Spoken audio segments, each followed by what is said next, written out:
মুমিনের দারে দারে মাগফিরাত নিয়ে, মুমিনের দারে দারে মাগফিরাত নিয়ে এলো আবার মাহে রমাদান।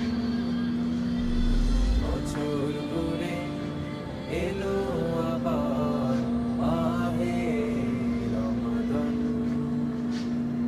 বছর ঘুরে এলো আবার মাহে রমাদান।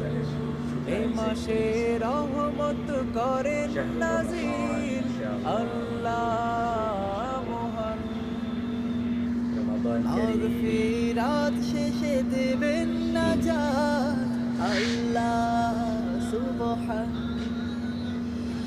এ মাসে রহমত করেন নাজিল আল্লাহ